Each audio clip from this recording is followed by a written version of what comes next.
Olá pessoal, professora Ana Carla. O nosso tema de hoje é o Estatuto das Cidades. Nessa aula, a gente vai trabalhar a Lei 10.257 de 2001. Essa aula vai ser seguida de uma série de vídeos onde a gente vai tratar de alguns aspectos específicos do Estatuto da Cidade. Mas para começar, vamos dar um panorama amplo do que significa essa lei para a vida das cidades.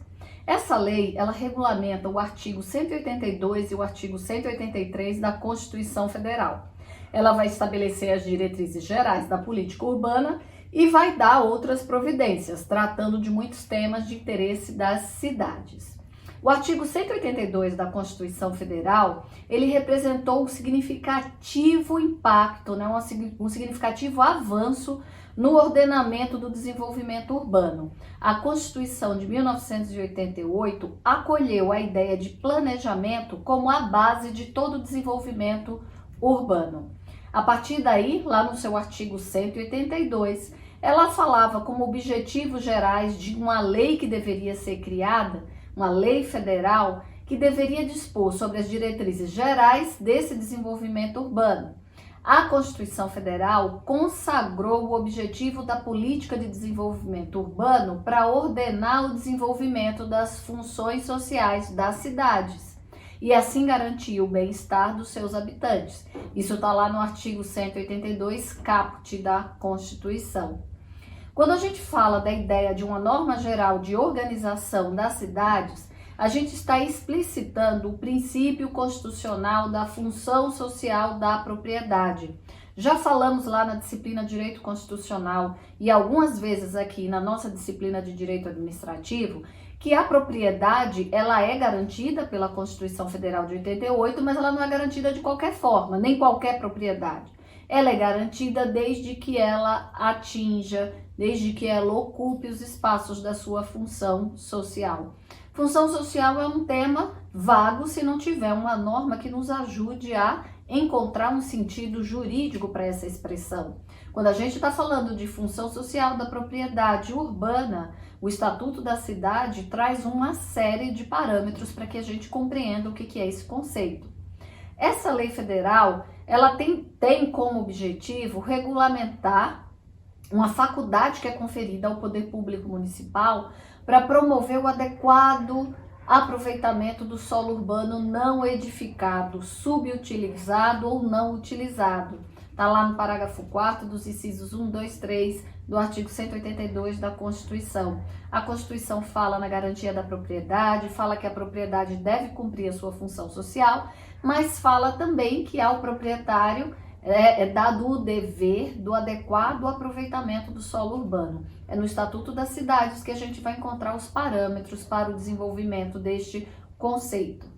O Estatuto da Cidade, então, ela vai estabelecer normas de ordem pública, porque elas são obrigatórias, de interesse social, tá? Interessa a toda a sociedade, para a regulação do uso da propriedade urbana em prol do bem coletivo, da segurança e do bem-estar dos cidadãos e do equilíbrio ambiental das cidades. Essa é a finalidade do Estatuto das Cidades. Esse estatuto, ele traz algumas diretrizes gerais da política urbana. Que diretrizes são essas? A gente tem a oferta de equipamentos, urbanos para a população, a ordenação e o controle do uso do solo. Que atividades podem ser desenvolvidas dentro das cidades, garantindo a integralidade da saúde e do bem-estar da população.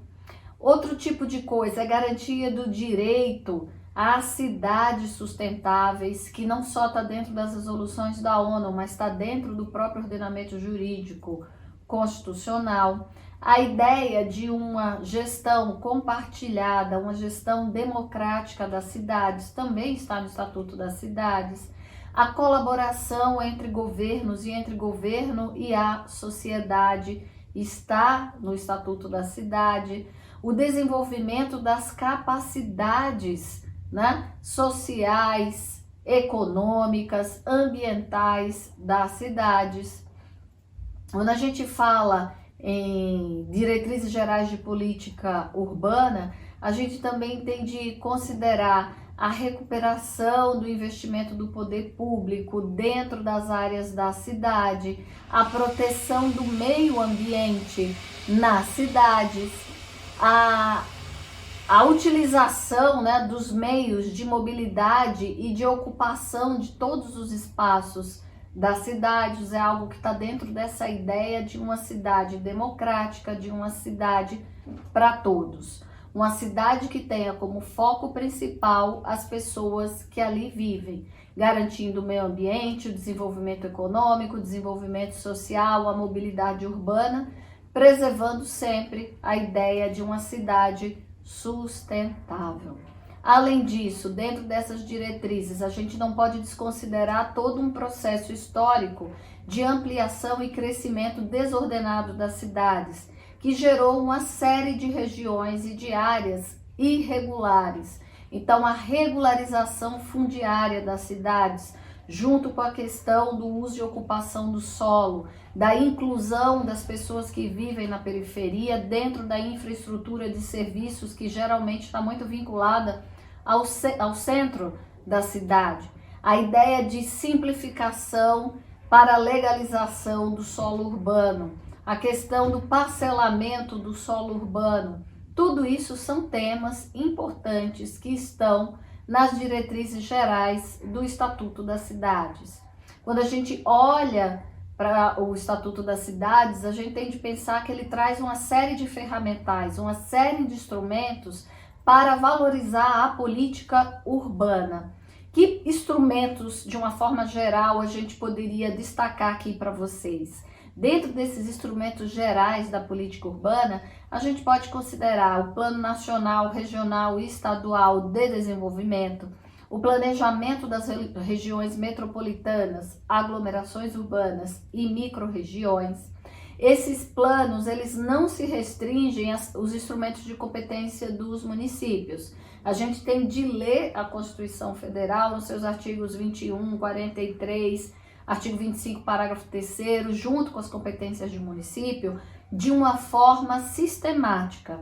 Quando a Constituição valoriza o planejamento das cidades, ela não está dizendo que isso é só competência do município. Se não, vejamos, no artigo 21 da Constituição Federal, que fala das competências da União, nos seus incisos 9, 15, 18 e 20, ele fala que é competência da União elaborar e executar planos nacionais e regionais de ordenação do território e de desenvolvimento econômico e social. Organizar e manter os serviços oficiais de estatística, geografia, geologia, cartografia no âmbito nacional. Isso é extremamente importante para as políticas públicas locais, nos municípios. Planejar e promover a defesa permanente contra calamidades públicas, especialmente secas e inundações. A gente tem isso com frequência em muitas regiões do país e que dificultam de sobremaneira a vida dos munícipes dessas regiões. Também a competência da União instituir diretrizes para o desenvolvimento urbano, inclusive habitação, saneamento básico e transporte urbano. Nada mais ligado à rotina e às competências da cidade do que esses temas. Então, é competência da União instituir essas diretrizes do desenvolvimento. No artigo 43 da Constituição, a Constituição fala que, para os efeitos administrativos, a União poderá articular sua ação em um mesmo complexo geoeconômico e social, visando o seu desenvolvimento e a redução das desigualdades regionais. E daí ele fala no parágrafo 1º, lei complementar disporá sobre as condições para a integração de regiões e desenvolvimento, a composição dos organismos regionais que executarão na forma da lei os planos regionais, integrantes dos planos nacionais de desenvolvimento econômico e social, aprovados juntamente com estes. Então vejam que a União tem um papel extremamente importante nas grandes diretrizes que podem sim beneficiar as cidades. Nesse mesmo artigo 43, no parágrafo 2º, a Constituição fala que os incentivos regionais compreenderão, além de outros na forma da lei, igualdade de tarifas, fretes, seguros, e outros itens de custos e preços de responsabilidade do poder público, juros favorecidos para financiamento de atividades prioritárias, isenções, reduções ou diferimento temporário de tributos federais, prioridade para o aproveitamento econômico e social dos rios, das massas de água represada, represáveis na região de baixa renda, sujeita a secas periódicas. Veja que a Constituição várias vezes fala das questões muito próprias da vida local das cidades em determinadas regiões. No artigo 25 da mesma Constituição, ele fala que os estados organizam-se e regem pelas suas constituições e as leis que adotarem, mas fala que tem que ser observado princípios constitucionais. E no seu parágrafo 3º fala que os estados poderão, mediante lei complementar, instituir regiões metropolitanas, aglomerações urbanas e microrregiões, constituindo-se assim os agrupamentos de municípios limítrofes para organizar, planejar e executar políticas públicas de interesse comum. Vejam que a Constituição a todo momento se preocupa com o planejamento. Lá, quando a gente fala na ideia de instrumentos gerais de política urbana, a ideia do planejamento municipal, ela é extremamente importante. Vamos diferenciar o que é que significa planejamento de plano? O planejamento, em geral, vai ser um processo técnico instrumentado para transformar a realidade existente em sentido de objetivos previamente estabelecidos. Essa é uma definição de José Afonso da Silva no seu livro Direito Urbanístico. Esse é o planejamento, é um processo técnico.